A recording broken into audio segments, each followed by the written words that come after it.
Hello, Tom Cosm here.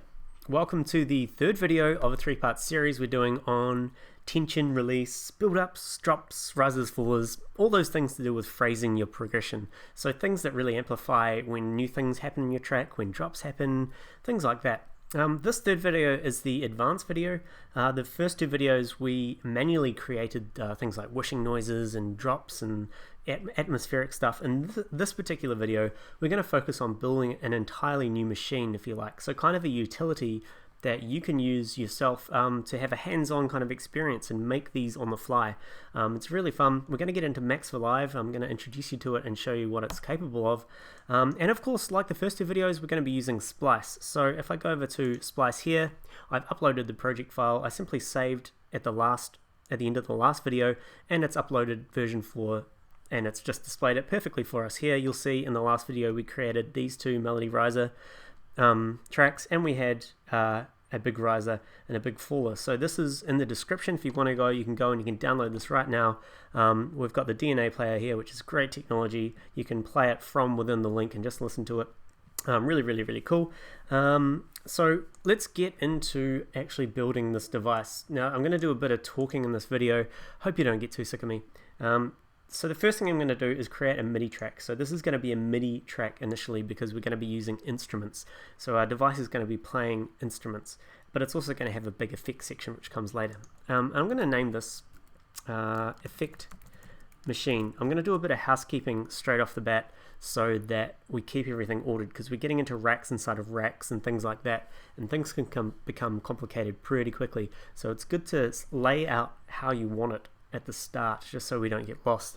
Now I'm going to create an instrument rack initially, and I'm going to call this effect machine as well. And this is like the master rack. This is going to encase everything. It's like the parent, if you want. And I'm going to rename the macros to what I want. We're going to have 8 controls over this machine, and I'm going to name them now, just to again keep things easy. So the first one is going to be the riser, which is the build-up sound.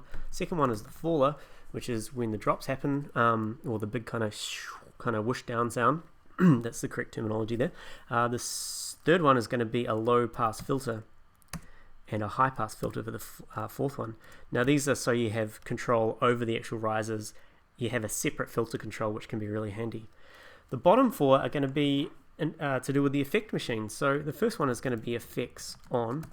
The next one is going to be effect selector. The third one is going to be effect amount, and then we're going to have effect intensity.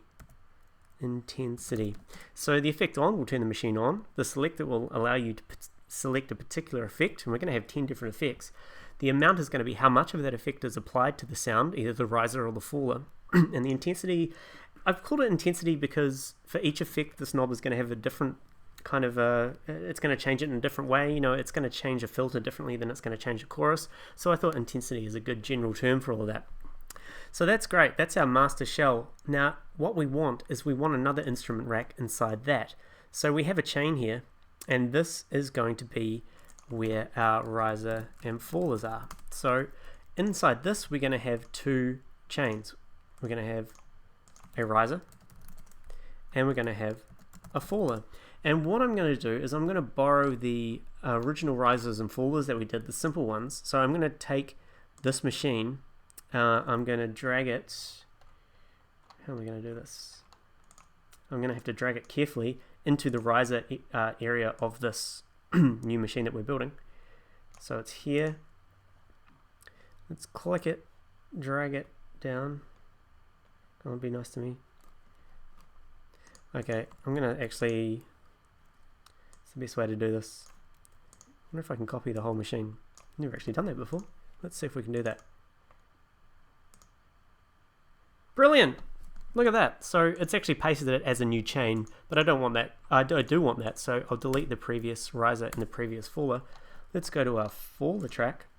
Again, copy it. See, I'm learning as well. This is great. And I'm going to paste it there. Don't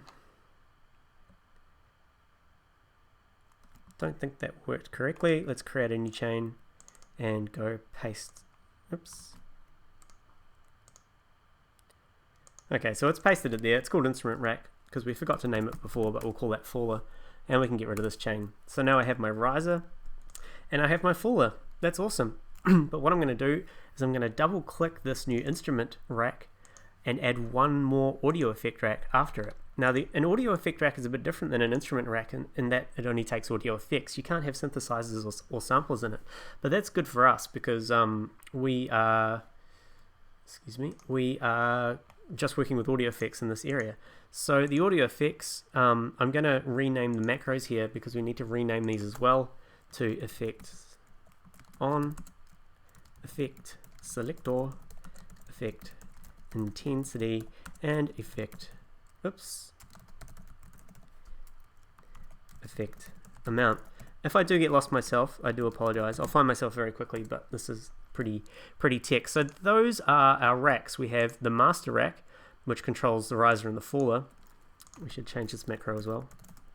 So, and then we have an instrument effect rack after both the riser and the fuller. So the instrument effect rack will be applied to both of those at the end, and I should name that effect area like that. So that's our basic shell. Now let's do a little bit of mapping. So because these racks are inside this master rack, we can map these macros to the master rack macro or the effect machine macro, and I want to do that. So on the riser, you'll notice we had that one riser knob. Straight off the bat, it's got a little orange dot, which means there's some automation. We don't actually want that. It's copied the automation over from when we copied it from the tracks from before. So I'm just going to select that and delete it, so there's no automation. And the fuller doesn't have any automation. That's good. So we'll go to the riser. The riser has a one macro knob called riser. That's good. I'm going to map that riser knob. Oops, I can't do that. What I have to do is this riser has a macro area that's inside the riser fuller machine, and the riser fuller machine is inside the effect machine. So what I need to do is map that knob, which is the riser macro, to macro 1 of the riser fuller machine, and then I need to map the riser fuller machine macro knob to the riser knob of this guy here. That's all good. Now I need to do the same for the fuller, so I need to map the fuller knob. I'll map it to macro 2. So now we have a fuller knob, and I need to map that fuller knob to the fuller of the master rack. So now these will control these parameters. So if I move the fuller, it'll change the fuller of this instrument rack, which is changing the macro of this fuller knob in this instrument rack, which is making the fuller sound. So those are our first two there. Again, it's going to be pretty complicated. It's going to get more complicated than this, but this is good fun. This is hard shit, guys, so bear with me. Right, now we have a low pass filter and a high pass filter area. So what I'm going to do is close down this riser fuller's machine, and before the effect area, I'm going to add 2 auto filters like that. This one is already on a low pass filter, which is this one here. So we've got one low pass filter there. I'm going to add another filter in after it and switch it to a high pass filter. I'm going to name these LPF and HPF just so we don't get lost. So we have a high pass and a low pass, and that because of that means I can now map the low pass filter to the LPF and the high pass filter to the HPF. So that's good. We're getting somewhere. So now if I move the low pass, it opens it up, and the high pass will close it down. So there's our controls there. That's good. Now let's go over. I'm going to close these down. Double clicking the title closes them down. The effect area. Now I need to map the effects on to the effects on, the selector to the selector, the amount to the amount, and the intensity to the intensity. And as far as I believe, that is all the kind of mapping that we need to do for now. We'll need to create some more mapping when we start adding the effects we're going to be using to the effect area, but I reckon we do that last because we've focused quite a lot already on this boring stuff that doesn't actually produce anything interesting. So let's get right ahead and actually start building a Max for Live patch. Now this Max for Live patch is going to be a machine that allows us to control all of these 8 macro knobs, but it's going to let us be able to have one knob to control the riser and the fuller. So we have one knob that when we turn it up, the riser goes up, but when we turn the same knob down, it's going to bring the fuller down. So that's going to be fun. We're also going to have a knob that controls the low pass filter and the high pass filter, but what it's going to do is when you have the knob from 0 to 50%, it's going to open up the low pass filter, and when you go from 50% to 100%, it's going to open up the high pass filter. So we have a single knob that controls both the low pass and the high pass filter as well, which is quite handy. It's quite fun to play with, especially if you want to quickly sweep between the two. And also this Max for Live patch, it's going to give us a cool visual representation, or a GUI if you like, on this effects area. So it's all good using these effects if you want to turn it on and then you want to select an effect, but we're going to create one which has the names of the effects, so we can actually see what effect we're messing with when we move the effect selector. So that's what we're going to build. So let's get into Max for Live. Max for Live is a programming language, a programming environment in which you can build your own devices, you can build your own synthesizers, utilities, which is what we're going to do for this one. It's really cool. Pretty much anything that you come up with in your mind, you should be able to build it in Max. It's a cool machine. So I'm going to load up a brand new Max audio effect. I just double clicked it there. So this is a Max for Live area in the browser. We've got audio effects, instruments, and MIDI effects, just like we have over here. We're going to be working with an audio effect. So I'm just going to double click Max audio effect, and it creates a brand new one for us here. It's completely blank. It's got a few things in there already, but it's got nothing at the moment. I'm going to click on this button here, which opens it up for us. So this is the environment that we work with when we're making Max for Live devices, and I'm just going to make it quite big for us. And the first thing you'll notice, I'm going to change the skin first of all of Ableton Live, because this dark one isn't really doing it for me. The dark one looks cool, but when you're working with Max for Live, it's better to have the default one. So I've gone back to my Max for Live device here, and let me just close that down because it's doing a weird thing. It seems to have the text white. I don't want that. So let's create a new one. There we go. So this is a blank Max for Live audio effect. Open it up, stretch it out, and this is your work area here. Now you'll notice that there's already a few things up the top here. Now this is what's given to you in the default. And these are two simple devices. They're called objects in Max for Live. Max for Live has these things called objects, and they have a function. They do something. So, and objects have inlets, which are the things at the top here. So we can feed stuff into them, and then they do something depending on what kind of object they are, and then it feeds them out the bottom. It feeds out the result. So you might be able to get what's happening here. We've got one called plug in, and we've got one called plug out. And the outputs of plug in are going into the inputs of plug out.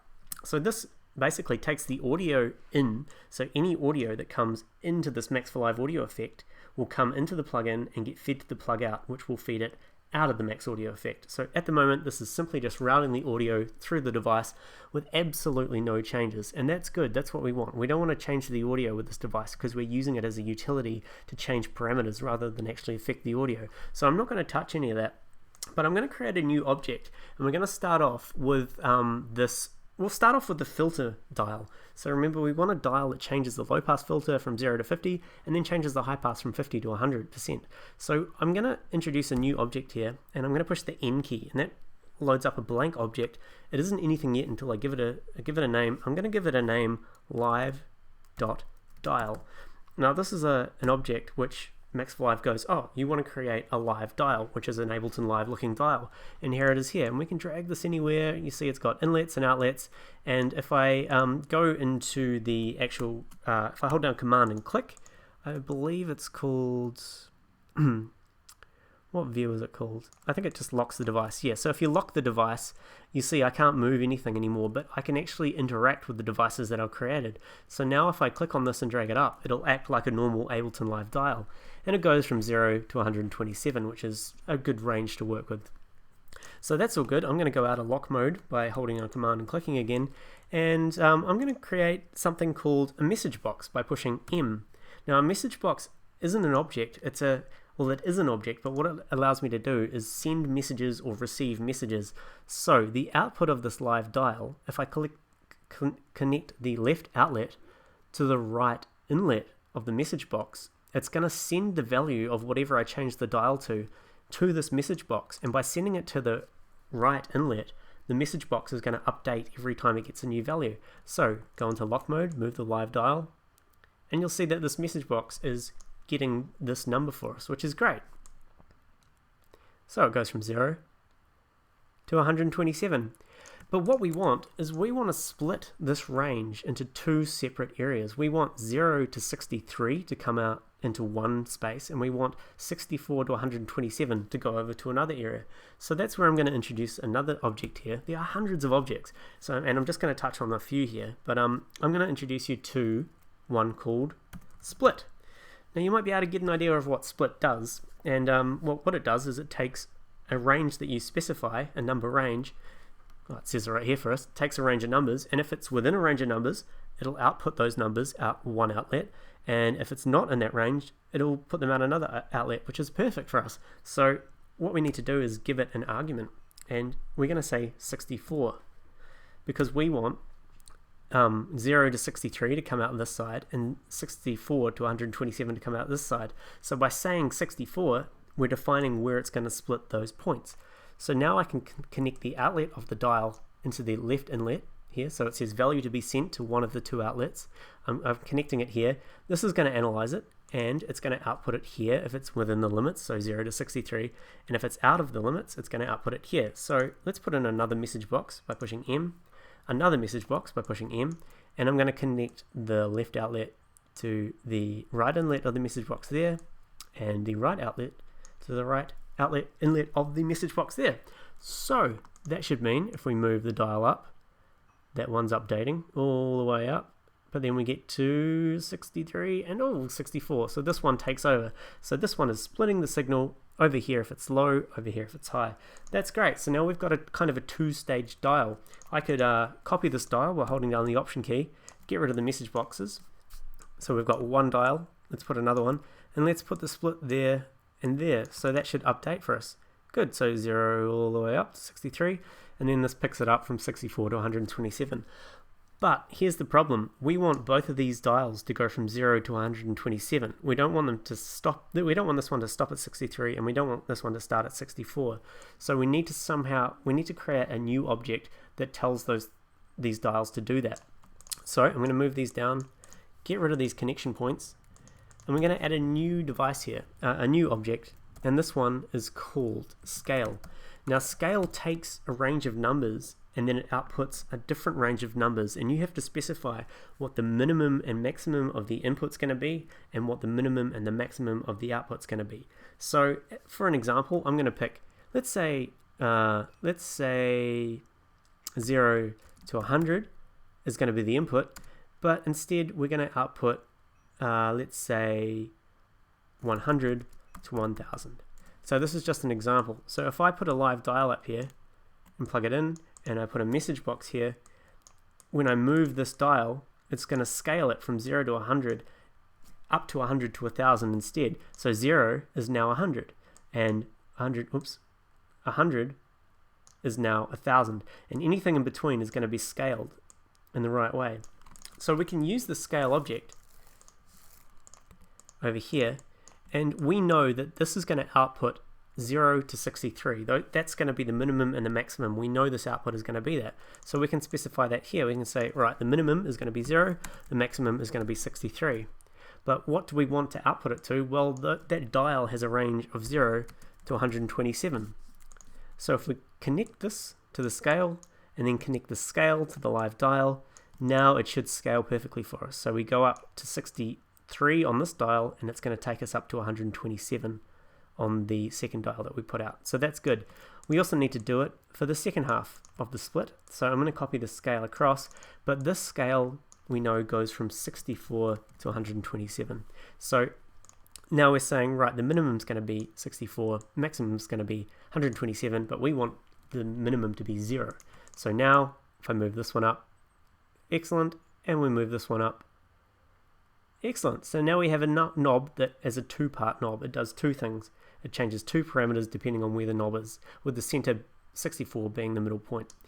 That's all good. Now we need to do something with these values that we're getting here. So we need to assign these to something. We need to be able to tell Ableton Live that, hey, I've got these values, but I need them to actually change something in the program, and what we want them to change is the cutoff of a low pass and a high pass filter. So, but to do that, there's a really easy way to do this. Ableton Live and Max for Live Cycling 74 have given us these abstractions, these choosers, and if we right click and go paste from chooser, we can pick one of these things which allows us to quickly select something within Ableton Live, and I want a parameter of a device, so I'm choosing Browse Device Parameters, and it gives us this nice set of kind of objects here which lets us specify a track and then a device and then a parameter in the device. So this is really good for finding something. So if I go into lock mode and click list, it's going to list all the tracks that we have in our project. So if I click here, here's all the things. If I go down to the bottom and here's my effect machine, which I've spelt wrong, it's going to go, okay, you want to change the effect machine. What device on the effect machine track do you want to change? And I'm going to say, well, I want to change the low pass filter. And it says, what parameter do you want to change on the low pass filter? I'm going to say, I want to change the frequency. Now, once I've selected all three of those things, it outputs something called an ID, and everything in Ableton Live that can be changed in Max for Live has a particular ID, and with that number, you can then tell Max for Live to change it, or listen to it, or observe it, or do all these crazy stuff with it. So what we need is we need one of these for both the low pass filter and the high pass filter. And it puts out these IDs for us, which is great, but those IDs need to be sent to a new object, and that object is called a live object. And a live object is a way of linking what you're currently working with in Max for Live to something actually within Ableton Live. So if we feed the ID into the right inlet of the object, we're telling this chooser to send the ID to this object, and this object goes, oh, okay, I'm now working with this particular thing, so I now work with this thing. And then in the left inlet, this is where we send information like set the value to something.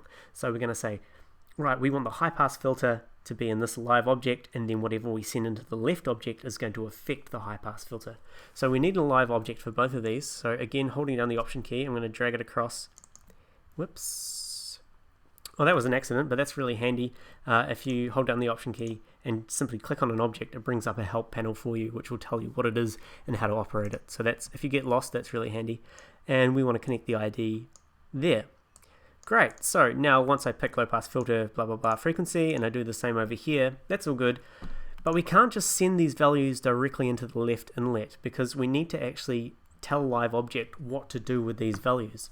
So the way that you set a value of a live object is to actually send it the command set value then a number. So these are just outputting numbers at the moment. What I want is I need to have the words set value before them before they actually reach this left inlet. So we do that by creating a new object, and this one is called prepend. And prepend very kindly puts text before a message. It intercepts a message that you're currently sending to something and adds text before it. So if I go prepend set value, make sure I spell it correctly, value like that, and we drag the amount of this dial into the inlet, and then we, just for observational purposes, we send that to another message box so we can see what it's outputting. Now if I move this dial, you'll see how it's adding set value to the start of that number, and that's perfect. That's something that this live object can understand. So I'm going to connect those two there, and now this dial will now affect whatever parameter that we specify here. And I need to do the same over on the left one. So let's copy the prepend set value across, drag this. Actually, I'm going to hold down the shift key so we can make these nice and neat. It's a good habit to get into so things don't get too complicated. Boom, boom, boom, like that. And I'll do the same with this chord, just because it's good practice if things start getting messy. So like that. So that looks good to me. So we now, this is all we need. We now have a device which has one single knob that controls two values, and those values will get sent to two different parameters, which are going to be the low pass frequency and the high pass frequency. Good.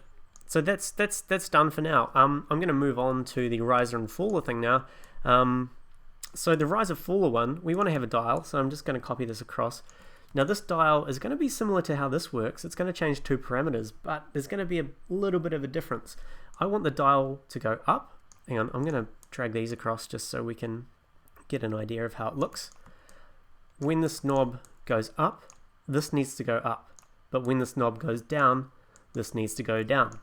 So we need to approach this a little bit differently. And I'm going to first introduce you to an object which I believe it's called trigger. I should actually verify that. Let me just, yeah, it's called trigger.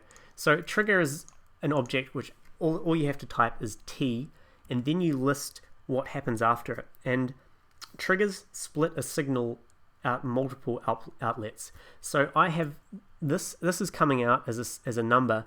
I want to split this two ways. I want to send that number to two places, and I specify that by adding letters or numbers after this T, and I'm using I's here. So I and I, because I stands for integer, which is a whole number, and this is outputting whole numbers. So I'm telling this to split this into two whole number outputs. And I do that, it's given me two outlets. Let's connect the output of this dial to that TII, add in two message boxes, and connect them like that. So now this splits. We've basically duplicated the output into two different things. Now you might be asking, why can't I just connect this to this and then this to this? I mean, that would work, but it's a bad habit to get into, because with TII you can actually figure out what's going where, and it's once things get complicated, it's really helpful to have these. Also, Max for Live works from the right to the left outlet. So if I had TII like this, it gives us heaps of these, but it's always going to send the value out this one first, and then this one, and this one. It's a micro, macro, nanosecond of an event, but sometimes it is important to know what the structure of these outputs are. So that's really handy to know. So TII to split it. So we've got it coming two ways. And what I'm going to do here is I'm going to create a new object called change, give it an argument plus, and what change argument plus does is you feed it a number, and if the number is actually going up, it'll actually send out a bang or a number if it changes. So I'm going to connect this to the change plus, and I'm going to create another one called change negative, like this. So both of these changes are listening to this dial, and they're going to notify us if the dial's moving in an upwards direction or if it's moving in a downwards direction. And we can connect things to the outlets here called bangs. So a bang is like a button, it's like a nudge, it's like a hey, it's a something, it's like a command that says go. So a bang is a simple little button like this, and we can connect the outlet of the change to the bangs. So I'm going to create another bang and connect it here. So when this change happens, if it's going up, it's going to hit this bang, and this bang is going to light up. If it's going down, this bang is going to light up. Let's see how that works. So I'm moving it down, and the change negative bang is going bang, bang, bang. If I move it up, the positive one's going bang, bang, bang, bang, bang. All right, so we can move it up and down. So now we have two kind of identifiers of whether it's going up or down. That's cool. So I'm going to create one more I in this trigger, and I'm going to connect this signal to another device, which is called a G-switch 2. Now, a G-switch 2 is a cool little switch, and it'll take information into this inlet, and it will output it into this outlet, or output it to this outlet, depending on what you basically switch it with. So this is this kind of the switch here. So if I create another object, T, which is a toggle, which is a checkbox, connect it to this switch inlet, and I click it, you'll notice it changes the path. So when it's off, the input's going to come in here, and it's going to go out here. When I turn it on, it's going to come in here and go out here. So we can feed this value again, this live dial, into the inlet of this change, and then we can use these change bangs to actually tell it which outlet to go out. So this change here, okay, what I'm going to do just to keep it easy is I'm going to create two message boxes. They're going to have 0 and they're going to have 1, and I'm going to connect those to the toggle, both of them into the toggle. So when I send 1, so clicking on a message box or banging a message box will send that value through its outlet. 1 will turn the checkbox on, 0 will turn it off. So now if I connect this bang to 0 and this bang to 1, what's going to happen is if it's going down, the signal's going to come out through here because that's turned the checkbox on. If it's going up, it's going to turn the checkbox off, and it's going to come out this outlet.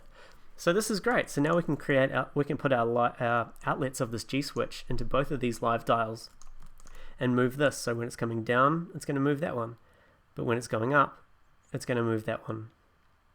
So the signal's coming out here, but these two changes are defining which dial it actually gets to change. So we can move this up and down really quick. And that's good. That's going to be really good for our risers and our fallers. So when we move it up, it's going to open up the riser. And then when we bring it back down, it's going to bring down the faller. So that's great. I'm going to move this up to make a bit of real estate for us. Bring this up here, and we also need 2 more of these choosers. So I've just selected all the objects at once, hold down the Option key, drag it across, and drag it across twice. So now we can bring the output of this live dial into that one, and bring this live dial over here to that one. And once we actually get around to mapping this one will be mapped to the riser, and this one will be mapped to the faller. So we have our riser and our faller. Excellent. So we're moving along. That's kind of the really complicated part of this thing. The third section of this Max for Live patch is I want to create an effect selector. So I want to have a dial like these two here that changes the effect that we're going to be using on these risers. So the way I'm going to do this is I'm going to choose this. We're only going to have 10 effects, but this knob goes from 0 to 127, which we don't want. So I'm going to click on it, push Command I to go into the inspection or the inspector of this element, which is the dial. And if we scroll down, we've got all these things we can change about the dial, but you'll notice that we can change the range. And at the moment it's 0 to 127. We don't want that. We want that to go from 0 to 9. Remember, 0 is counted as a step, so 0 to 9 is 10 steps exactly. We also want to change it to an integer instead of a floating point. A floating point value is something which has a decimal place, but we're outputting whole numbers because this is going to be more of a selection dial rather than sending parameter values. So that's all good. Let's close that down, go into lock mode, and move this. So now this goes from 0 to 9 now, which is really handy. Awesome. Now I want to create another object here called a live tab, and what this does is it gives us kind of it's like a multi-step button or like a bunch of tabs. So by default it gives us 1, 2, 3, and we can click 1, 2, or 3. This outputs numbers for us. So 1 is 0, 2 outputs 1, 3 outputs 2, and so on. So going into the inspector of this new live tab means we can tell it what those options are that we want. So here we go, the range is 1, 2, 3.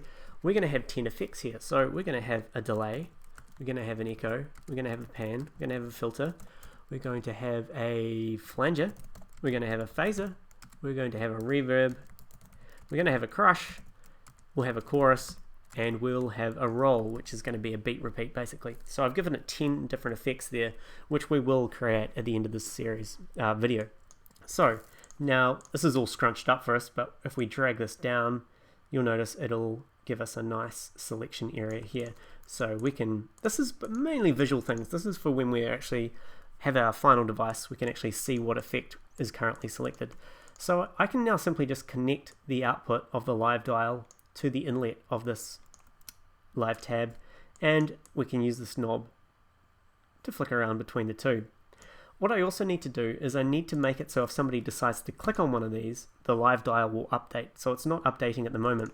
And I'm going to do that by creating another prepend like before, but I'm just going to change this prepend to set. So what that means is when this outputs a number, it's going to put set before it, and that set is going to go back to the dial.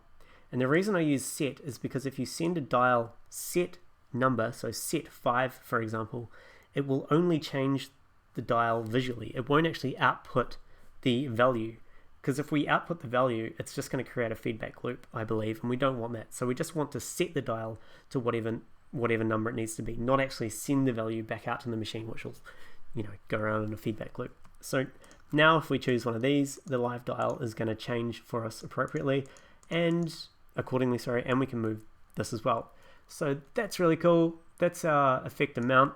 What I'm actually going to do here before the prepend set is I'm going to create another trigger with an I and an I again, because we want to split this 2 ways. Delete this cable. We want the output to go to that prepend set, but we also want this to go to another one of these guys. So let's drag this, let's select all this, copy it across, and this I comes out, goes down, comes around here, and goes into prepend set value. Now we can use this chooser to define that effect selector, and we'll do that later. So now we have our effect selector done. Okay, what else do we need? We need an effect on off. Now we're not going to use a dial for this, we're going to use something called live text, which is basically a button. So the default button looks like this. It has A when it's off. Click it, it goes B. So we can go into the inspector. We can change the wording of what it is when it's on and off. So the text off label is what we want. We want it to be off, and text on, we want it to be on. So now we have a button which goes on and off. Again, if I connect it to a message box, we'll be able to see that it outputs 1 and 0, 0 if it's off, 1 if it's on. So that's handy. Yeah, and what I want to do here is, because that effect on off macro knob is actually 0 to 127, we actually need this to send 0 and 127. So let's put in another device here called Select. And what Select does is it listens to see if it's getting input any numbers that you define. So I'm going to say select 0 and select 1. So this is going to be listening, and if it gets sent a 0, it's going to bang out here. So it says bang if output matches 0. If it gets sent a 1, it's going to bang out here, which says if input matches 1. So this is getting directly connected to this, which is going to send it 0 and 1, and it's going to bang out here, or it's going to bang out here. Let's put in 2 bangs just to see that. I'm going to connect them. So turn it off, it bangs here. Turn it on, it bangs here. That's good, because now we can create message boxes with 0 and a message box with 127, and we can connect it here, like so. So if I create one more message box just to see what the output's going to be, I can link both of these to the inlet of the message box, the right inlet, and we can turn it off. It's 0 on 127. That's awesome. That's what we want. So what we need to do, copy another one of these, copy it across, send these two down here, make it a little bit more neater. Great, so now this on-off button, which we will assign to that on-off macro knob, or the effect on macro knob, now has a button that lets us turn it off and on. Finally, we need to create 2 more dials. Over here, we're going to stretch it out a bit, and these ones are simply going to go straight into the live object, because they're just going to be the amount and the intensity. So these can just go straight down into here, like so. Very good. So that's our machine. Now we need to tidy it up a bit. So I'm going to select these dials here, the dials that we're actually going to be changing in the machine, holding down the shift key to select them all. And I'm going to open up the inspector for all of them, and I'm going to change the display style to a panel. So a panel creates a panel dial like this, which is good because it's what we want. Tidy it up a bit because we got a bit messy. Great, so we have our panels. So let's actually name these properly. Now we need to go into the inspector for each dial, scroll down and find the short name, which is the name which is displayed in the actual panel. So this first one, what does this do? This is the filter, so we'll call this filter. So that's updated to a filter. Excellent. This one is for the riser faller. So open the inspector for it. Where are we here? Short name. We're going to call this riser and faller, like so. Awesome. This one is the effect selector. So open up the inspector for that one and change it to, keep getting lost, effect selector. Don't need to do anything for the button because that's self-explanatory. This one is going to be the effect amount. Open the inspector, change the short name to effect amount. And this one is the effect intensity. Very good. Excuse me while I drink some water. That was a lot of talking. I hope you're still bearing with me.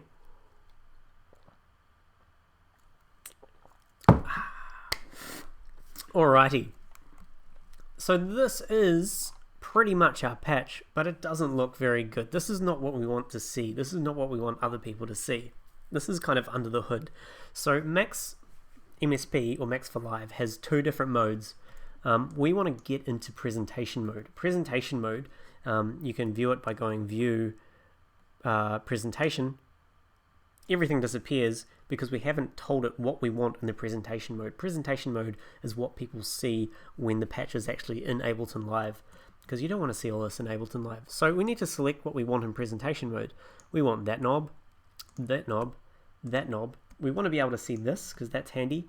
we want the on-off, we want the effect amount, and we want the effect intensity.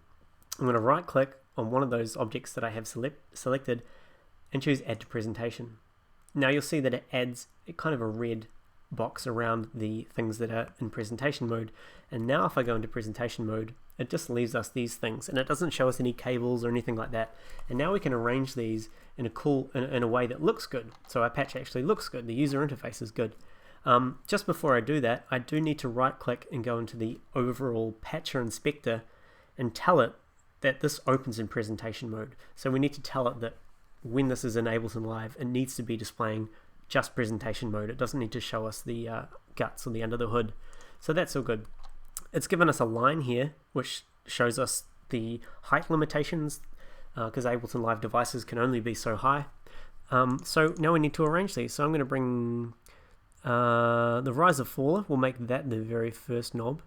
Then we'll have the filter as the second one. So make it nice and neat. Then we'll put the effects selector, say here, but halfway between them. We'll put the effect amount over here. We'll put the effect intensity over here, next to the effect amount. I'll put the effect selector here. We'll put the on-off switch here. We can drag this out to make it nice and big. And we can put this live tab, which displays what effect is currently being played, next to everything else. So that looks nice and neat. We've got our effect selector, we've got our riser faller, we've got our cutoff filter, our amount, our intensity, and the button to turn the effect machine on. One thing we need to do now is these guys here, which are the choosers, or where we map all of these things to, these need to be in the presentation mode as well.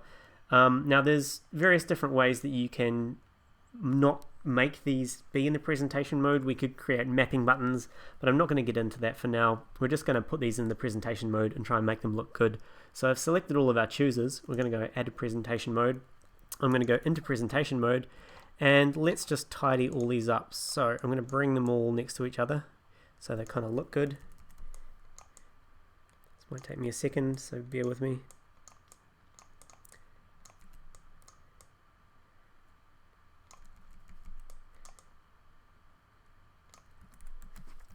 These guys over here, 3 more. Spacing them out as evenly as I can, like so. And those two are off center. Cool, so we've got those there. Let's drag them up into the actual patch. And what a good thing to do here would be to name each one so we know what we're mapping each time. I'm going to push C, which introduces a comment. Now a comment doesn't do anything, but it means you can just put in text that is helpful to you. So the first one is the riser faller, like so. And we are going to, hold on a second.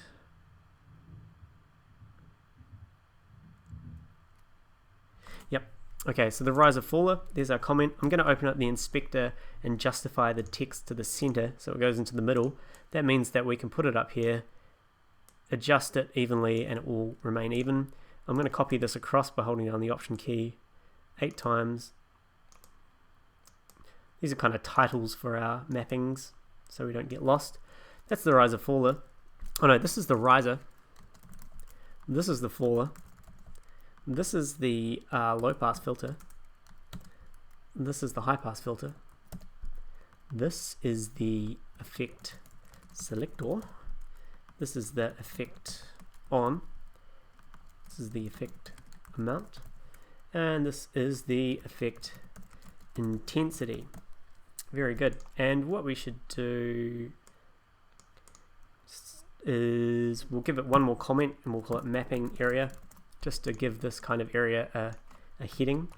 Make the text a bit bigger, say 16. Make it justified in the center as well. And that should go there in between 4 and 5. And we should also add a panel. A panel is an object which is just a big chunk of color. So we can put this up here, drag it out so it covers all of that area, and we can right click it and send it to the back so it goes behind everything. So we've kind of got our own little neat panel here.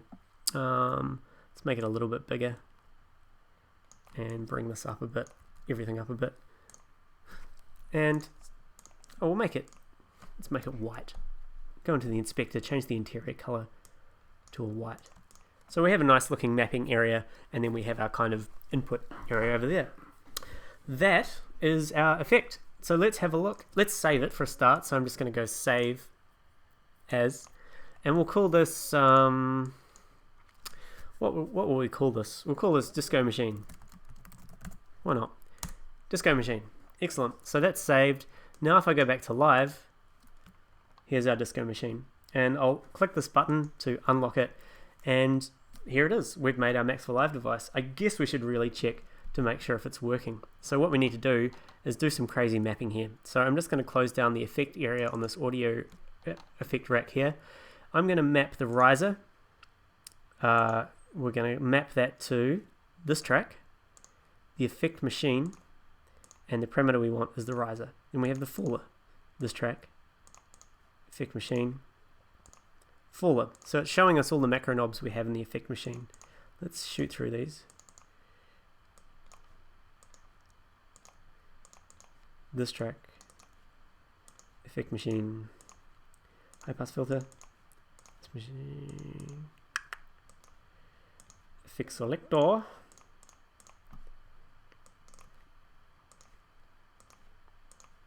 effect machine, it's this one, effect on, then we have effect amount.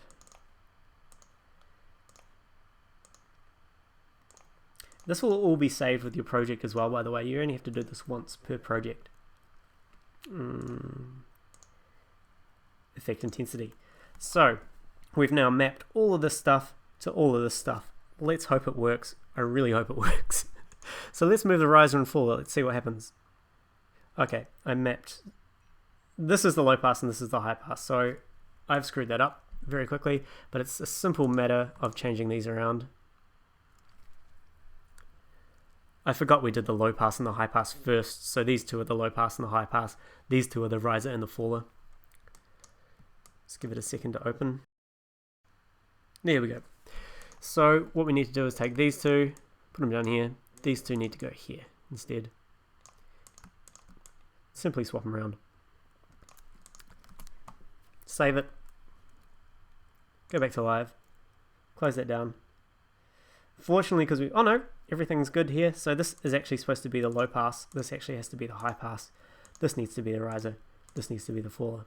Okay, now it should work. Come on. So riser, faller, bring it up. The riser goes up. Excellent. Bring it down. The faller goes down. Up and down, up and down, up and down. Excellent. Let's try the filter. Low pass filter is opening up. And then the high pass filter is opening up. Closing down the high pass. Closing down the low pass. Great. Now let's try the effect selector. Great, so the effect selector here is going from, is going from 0 to 9. That's cool. We're going to define what happens here in the next part of the video, which should be more entertaining. The effect amount. Okay, the effect amount, because I copied across the live dials, I didn't actually change them back to 0 to 127. So we need to go back into the thing. Give it a second to open. Okay, so those two knobs that were not right were the amount and the intensity. If I open up the inspector, yeah, see, the range is 0 to 9 because we just copied this effect selector one. So we need that to be 0, 127, and we need to change them to floating point numbers. So again, save, go back to live, go click this button. Now let's try it. Amount, effect amount, good. And effect intensity. Excellent. So, in theory, what should happen is this effect machine, because it has an instrument rack with a riser and a faller, if I play this riser, if I play a note, put my headphones on, and bring the riser up,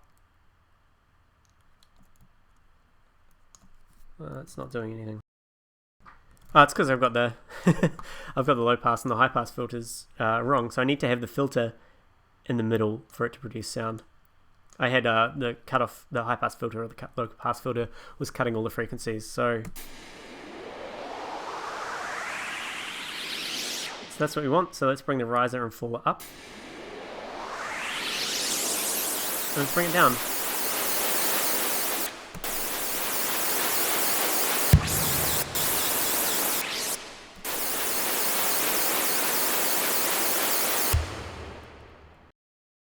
Okay, looking at this, I realized that I need to add one more component into our disco machine, and that's a component that has something to do with a riser faller knob that actually tells this riser faller rack to either play the riser if it's going up or the faller if it's going down, because at the moment it's playing both at the same time. So I need to open up my disco machine again here. You're gonna have to wait for a second as well.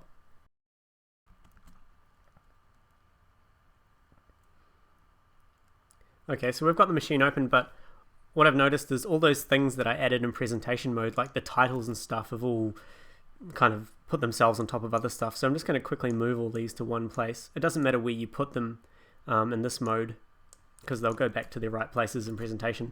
But we're just getting rid of these so they don't overlap anything else, which can be a pain. So this riser faller, okay, what we need to do is we need to create one more of the chooser things here, and we need that change plus or change negative to actually send it a value of 0 or 1, because then we can assign it to the chain selector of the instrument rack that contains the riser and faller. So we can say when it's going up, you need to be playing chain 1, which will be the riser, sorry, chain 0, which will be the riser, and when it's going down, play chain 1, which is the faller. So I'm going to select this area here, I'm going to drag this down below, like so, and I'm going to replace this bang with another trigger, but this is going to be called a trigger bang bang. So instead of an integer like we had over here, this is going to send 2 bangs for us, and we need to have one of these over here as well. So hook up the change to the bang, the triggers, and the first bang, so remember we go from right to left, the first bang needs to send it to those message boxes, and then the second one needs to come down to this set value. And the 2 values that we need to be, as I said, were 0 and 1. So this bang needs to send 0. So hold down shift, try and get this as neat as I can. Getting a bit tangled. And this one needs to go down. We'll go around the outside. I spend so much time trying to make these neat, but sometimes there's just no way. So this goes down to number 1, and we'll send that to this guy here. So now when we're going up, it's going to send value 0 to whatever we assign here, which will be the chain selector of that riser faller rack, and when it's chain negative, it's going to be sending a 1. We also need to add these to the mapping area. I'm just going to take them away from presentation and bring them back, because if we kept them on, they would just be overlapping up here. So let's drag these up. We need to make this panel bigger. We need to put these guys aligned with everything else, say there, and copy this across to give it a title, and we'll call this we'll just call it Rise, we'll call it RF Selector. Cool, I think. So let's drag that down, let's save that, and let's see if that works. So go back into live, close this down, and yeah, now we need to go into the mapping of this RF selector. We need to map this to this track. We don't want the effect machine, we want it in the riser fallers, and we want it to chain the chain selector. So a chain selector, if we go over here into the chain selector of our riser faller racks, it's an area where you specify particular increments, and if the chain selector, which is this value here, if it falls over an area where there is one of these points, we can make these points big if we want, but we only want single little increments, so 0 and 1. So that mapping that we had before is going to send 0 and 1, so it's going to move this backwards and forwards. I really hope. So let's try moving the riser and the faller up. Okay, so keep your eye on the chain selector. As we move it up, it's on 0. When we bring it down, it's only going to let the faller through. Very good. So let's add in, I'm just going to put in a random MIDI clip and put in a note. Go back to our effect machine, solo the track, let's bring it up.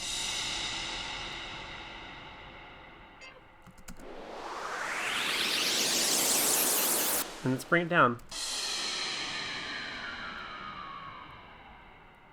Bring it up. Okay, what's happening is it needs to be moving up before we actually play the sound to actually pick the chain.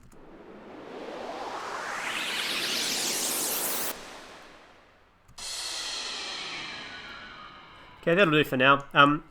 If I were to advance this machine, I'd probably make it so that it didn't have to be playing the sound. It didn't have to be moving before we actually played the sound for it to kick in.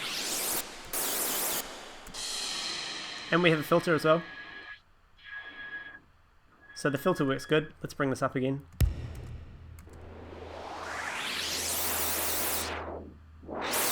Just good to have that extra filter control. Okay, I'm going to leave it there for that particular area and move over into the effect area, which is the final part of this. And we're not going to do any more Maxwell Live stuff. I think you've had enough for today. I know I have. So let's open up this effect area now.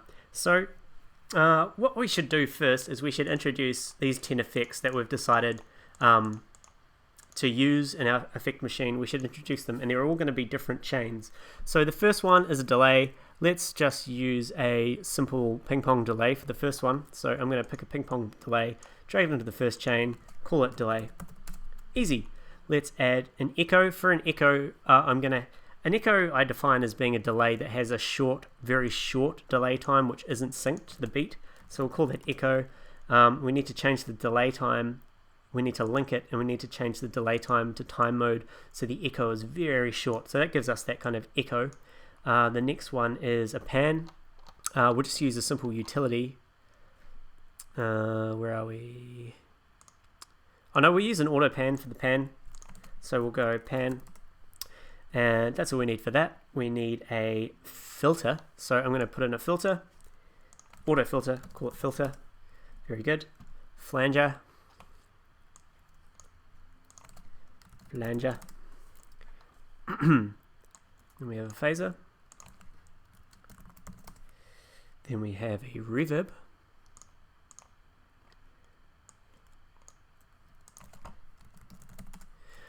And then, what do we have?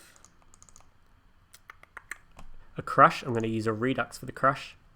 So these are all creating new chains every time I drag one below the next. Make the redux on soft mode, because hard mode is just too much. For me, anyway. And we have a chorus. Down here. Which we'll rename to chorus. And we have a beat repeat for the roll. So that's kind of stutters the sound in time. I call it roll, just because that's what the big fancy DJ effect mixers tend to call it. So now we have our 10 effects here. That's good. What we need to do first is we need to map the on-off button of every single effect to that effects on button. So I'm going to go into map mode. I'm going to map the power. It's the power button, really. Map it. Echo, power button, map it. And this is good because that means that when we use that effect on-off button that we made in our Maxwell Live patch, it will turn them all off and all of them on again. I've just got the reverb minimized. I'll open it up again.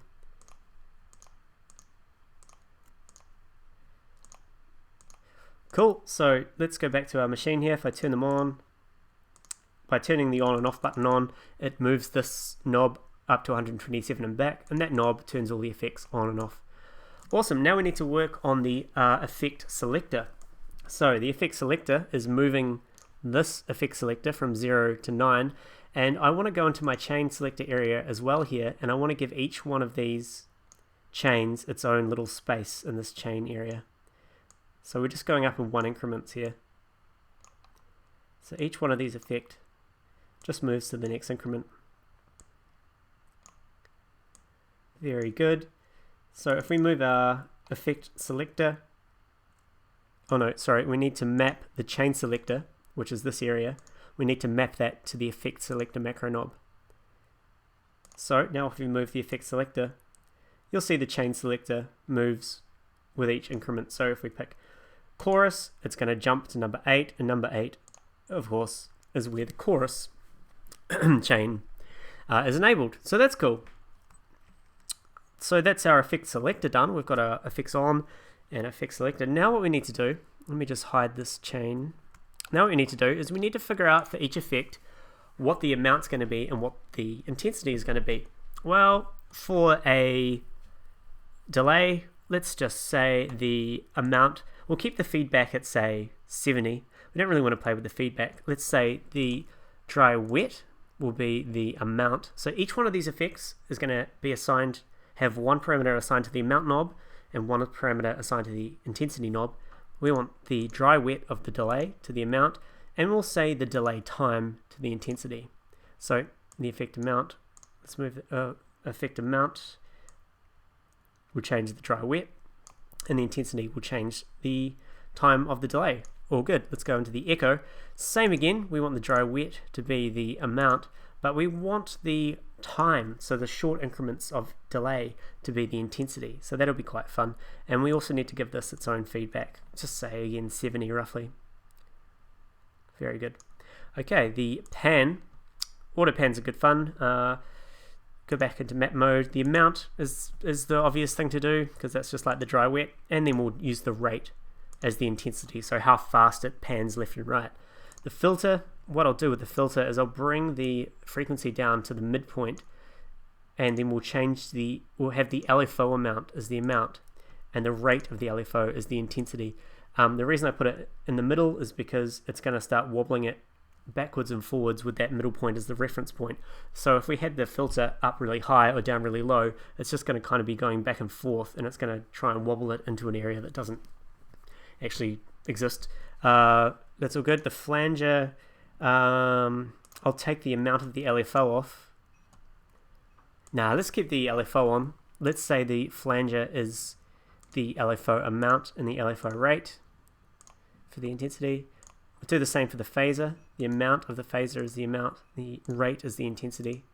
I mean, you can assign these to anything that you like. This is just how I do it. The reverb, the amount will be the dry wet, so that's how much reverb is applied, and the intensity will do the decay time, which is how big the reverb is, how many seconds it lasts for. The crush, we only have one knob for the crush, so I'm gonna not have amount as anything. We're just gonna map the downsample as the intensity. Chorus, we have a dry wet, so we'll map the dry wet to the effect amount, and let's just say the rate is the intensity, and the roll, which is the beat repeat, we'll say the grid size, which is the the size of the grid of the rolls, to the amounts. Will we do that?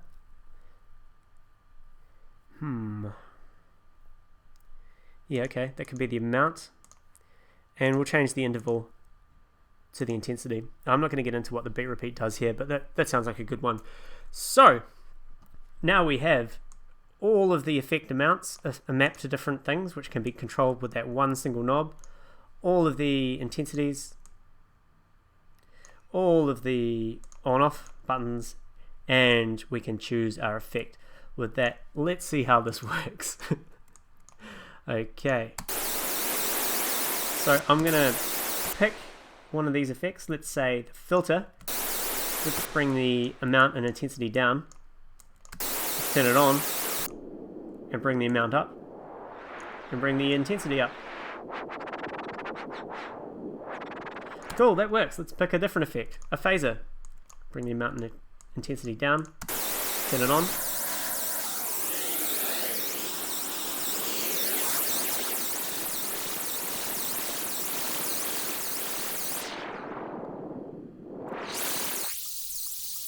And I mean, we can change the effect selector on the fly, quick on mid to a flanger. Or let's do the echo.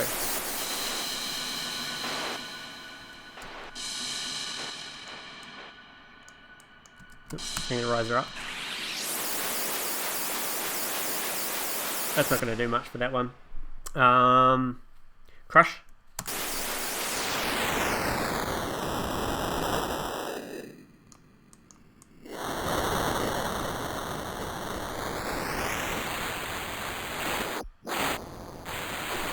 Very cool.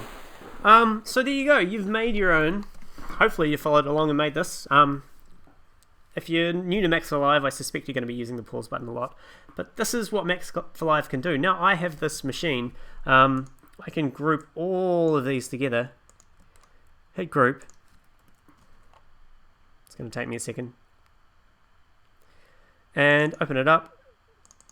Oh no, I can't group the Max for Live in that because it's an instrument rack. But anyway, the point is I now have this whole new device that I've made, and with any track I can load this up, and when I don't want to spend time on the big build-ups and the drops, but I can quickly open it up, throw in a note, move the riser fuller knob, play with the effect, the filter, pick a quick effect, do something different, and it's there every time. Really quick way to get ideas down. I know it's taken us quite a lot of time to build it, but that hour or however long this has been that we've just spent on this will dramatically save us time in the future. And that's why Max for Live is so good. It's so powerful in building these things that will help you ultimately overall. So if you're a geek like me, or you want to be a geek, get into this kind of stuff. You can, instead of building presets, you can build actual machines to help you and speed up your production process. So I'm going to leave it there. I'm going to save this final project as Disco Tension number 4. Let's save it. And of course we're using Splice, so Splice goes, you've just saved that, and it's uploading. So we need to describe this version.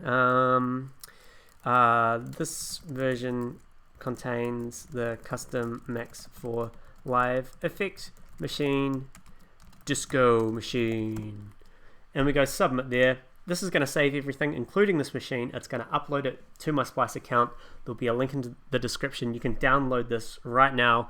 If you're not interested in building it and you just want to open it up and play with it yourself, you can go to the link, download it, check out Splice. It's really cool. This has been a great series. I hope you guys have enjoyed this. I've had a lot of fun making this, and yeah, I'll see you next time. Who knows what it'll be. Cheers.